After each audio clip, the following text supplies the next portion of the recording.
Hey guys, welcome back to Auto Repair guys. Our mission here at the garage is to save you guys as much money as we can. That's why we make these absolutely free videos guys. Let's go ahead and start on it now.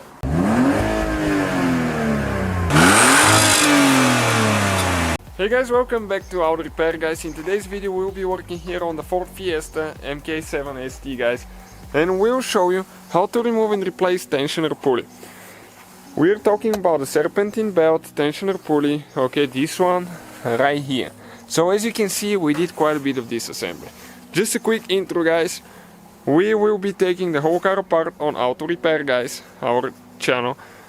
Please subscribe guys, we'll have probably more than 200 videos and so far I think we added about 150. Also the electrical components of this vehicle will be covered on our new channel, which is called Electrical Car Repair Live. Please check it out, please subscribe, it will mean a lot to us. So, now let me explain quick what we did here.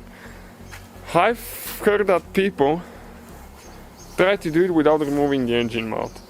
In my opinion guys, okay, it's doable, probably depending how long the bolts are, but by the time, okay, you remove the tire, you jack up the car, and you remove that plastic for the Serpentine belt on the bottom, for that time you have the engine mount out of there and you have all that room and not break your fingers.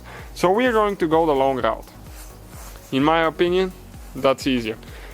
In your opinion, just do whatever you feel it's the right way. So stay with us and we'll show you how we did it. So we got everything out as you can see and we can proceed now. So once we drain the antifreeze, what we need to do next, okay, right here, this hose, we need to squish on both sides, okay, and you pull it out, okay, like that. Be very careful not to break this one because this is very fragile hose. Now we have one on the bottom, okay, let me just get a screwdriver quick right here, flathead small screwdriver. This one you have a place where you press on the bottom up, okay, and you need to spread the teeth out here.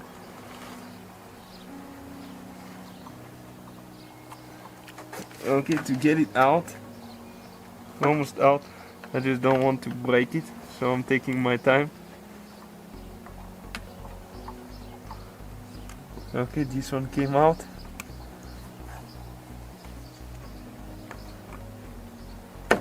Okay, just like this one, you can see, just gentle there because otherwise you have to buy a new connector if you break this one. Okay, so this one is done. I'll go ahead and remove the headlight just to be safer, okay. It's really easy to remove. Okay, you have two screws with T30, okay, one on the bottom, one on top right here, and you have only one clip after that. So let me just go grab the clips quick. Okay, and you can see that beamer right here guys, check it out on the channel. We got it from a car auction, really good price. We're rebuilding it now, so we need to get the clip remover too. And now right here we will need to remove that clip. You need to unscrew the middle part out. Okay, once you do that, you just go ahead, okay, and pull the clip out. Perfect. Now the headlight comes out only in one certain way, so you have to be careful how you do that so you don't scratch your bumper. Okay, it's going to come back then up. Okay, you can see because there you have one tooth. You pull it out. Now we need to disconnect our wire. Okay, this thing right here, let me turn the light on. You need to press in, and this thing is too tight, I cannot do it with the left hand. Okay, and pull it out. So now you can see how much more room we have and just a little bit extra work, but to be on the safer side. So now, okay, you have to be careful not to break it here, but you need to pry it out of the clip up, and there is one on the back side, okay, right there. It has two teeth. Okay, this one came out, the one right here is about to come out. Okay, perfect, just like that now. Now if you want, you can leave it like that. But we're going to go ahead and remove it so we have more room to show you guys things and we can get the camera in. So we just have that clamp that we need to disconnect with the pliers.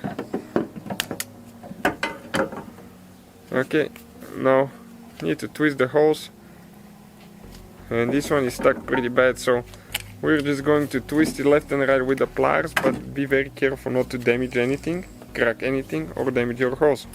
Okay, once you break it loose, it usually goes by hand pretty easy.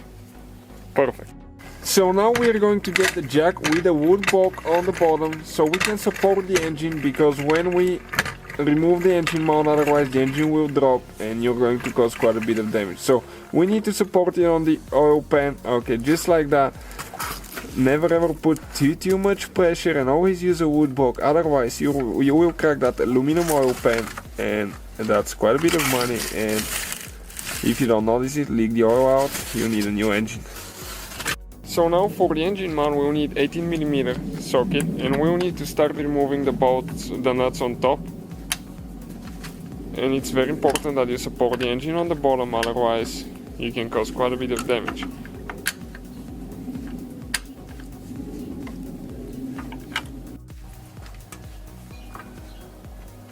So now with 15mm we need to loosen the 3 bolts that hold the engine mount to the body. And don't do what we did. We didn't scratch it this time, but maybe next time we will, if we're not careful. Now we're going to get a little impact, hopefully it saves us a little bit of time.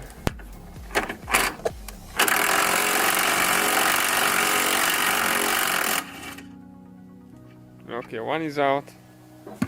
Okay, let me show you what this bolt looks like. Right there. It has thread locker on it.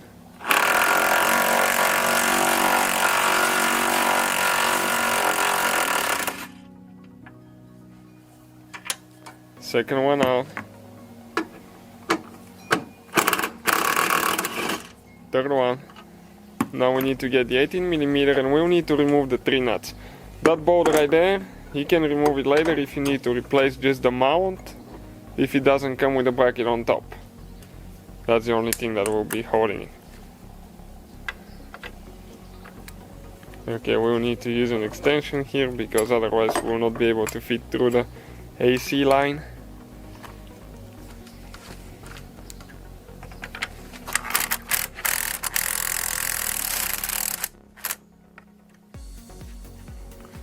Okay, this is one of them.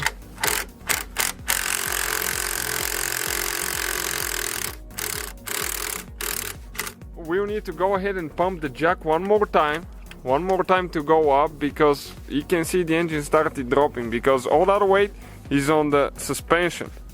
Okay, like that. That's good. So let's go ahead actually.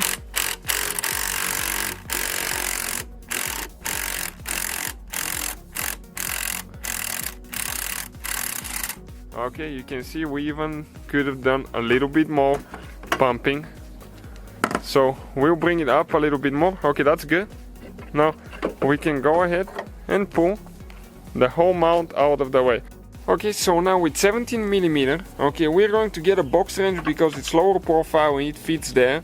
Okay, we need to go counterclockwise quite a bit now. Okay, and you see, okay, I'm going to go right here, but I need to grab it with 2 hands. So okay, let me pass the camera quick. Okay, you can see it's loose now, and you just pull the belt of the alternator and then you let go. Next you just start pulling it off the pulleys, and now right here, okay, I need to grab on the back and the front side. That's why it was easier to remove the engine mount. You need to twist the belt, okay, this way, so you can get it between, okay, the pulley and the cover there. Okay, and this is, guys, okay, the belt out of the way. So now with the 13mm wrench right here, we're going to remove, okay, 2 bolts. Just get them loose.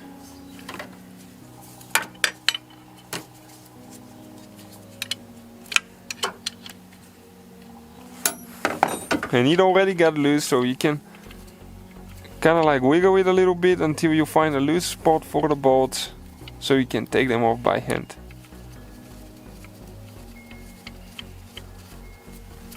Okay, one is almost out.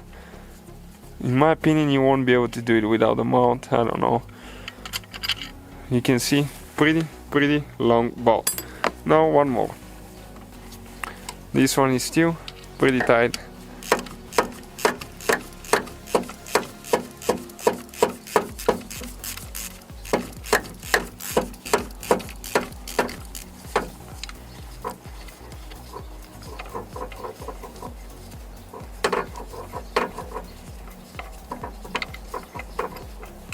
Okay, this is the second bolt, and this is, guys, the tensioner pulley. That's the whole system. If you want to replace the pulley only, you need to remove that bolt in the middle and you'll be ready. Ours is not noisy at all, spring feels good, but we wanted to show you how to do it in case you need to. So thank you for watching. Put everything together in reverse order. We took it apart. So guys, hopefully the video was helpful. If you have any questions, don't hesitate to let us know. Now check out our YouTube channels, guys. We have more than 19,000 free repair videos that can save you thousands of dollars in future repairs. That's why we make these absolutely free videos. Hopefully the video will be helpful. Thank you for watching. See you guys next time.